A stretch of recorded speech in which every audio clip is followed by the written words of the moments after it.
Conversar hoje um pouquinho mais sobre essa história toda da crise, né? O que é crise? Como é que funciona todo esse processo? Na verdade, a crise ela pode ser bastante aproveitada. Sim, é nos momentos de crise onde acontecem as partes mais criativas, onde a gente consegue ter melhores resultados, onde há um maior aprendizado, é justamente no processo de crise. Crise, então, é a melhor bênção que pode advir às pessoas e aos países, porque ela traz como consequência o progresso, a criatividade que nasce da angústia e um novo dia que chega do ventre da tempestade. É na crise que surgem as invenções, as descobertas, as reflexões, sim, e as grandes estratégias de marketing. Quem supera a crise supera a si mesmo sem ficar superado.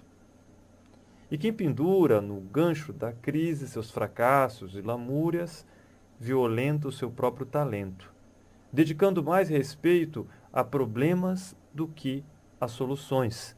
Claro que nós temos problemas, mas a gente tem que buscar a solução, tem que encontrar, existe sim caminho para que possamos modificar tudo isso. A crise acaba se tornando uma farsa da incompetência, pois o problema de países e de pessoas é a falta de autogerenciamento. Sem crise, ninguém tem méritos. É só na crise que você mostra verdadeiramente a sua capacidade. Por isso, falar em crise é promovê-la. Calar na crise é exaltar o conformismo. Em vez disso, trabalhe. Claro, trabalhe. Tenha confiança na sua qualidade, no seu desempenho, na sua capacidade de modificar tudo isso. Desinflacione a crise você mesmo e acabe de uma vez com a única crise ameaçadora, que é o da tragédia de não saber por onde começar.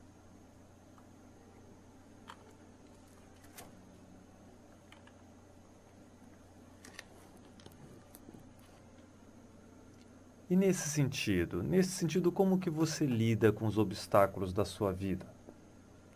Como é que você lida com tudo isso que acontece na tua caminhada? Você já começa se desesperando, jogando a toalha, né, se jogando na rede? Ou respira, observa e procura dentro de si o caminho da sabedoria, do equilíbrio, da paz interior. E assim nós podemos verdadeiramente encontrar a trajetória correta para sair de qualquer problema, de qualquer situação desequilibrante, constrangedora, seja ela financeira, seja ela um problema de saúde, uma questão social ou o que quer que possa ser. Quando a gente respira, quando a gente para, aí fica muito mais fácil encontrarmos a solução para qualquer tipo de problema. Como é que você recebe essas oposições das pessoas em relação às suas habilidades, ao seu potencial? Você se cala quando alguém diz, você é um incompetente, você não serve para nada. Como é que você encara tudo isso? Você absorve, baixa a cabeça, é assim que você faz? Do que realmente nós somos capazes?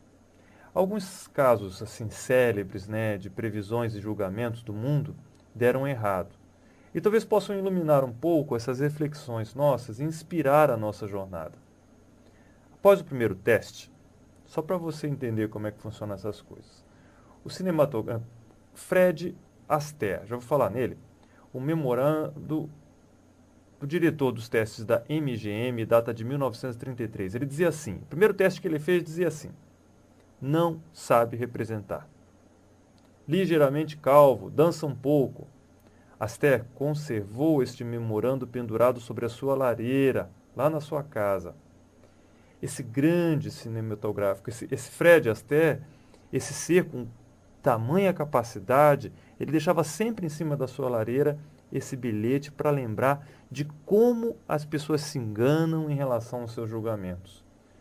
E como menosprezam a nossa capacidade de criar justamente, de modificar, de acertar, de ajustar tudo o que está acontecendo na nossa vida. Beethoven segurava o violino desajeitadamente e preferia trocar suas próprias composições, ao invés de aperfeiçoar sua técnica.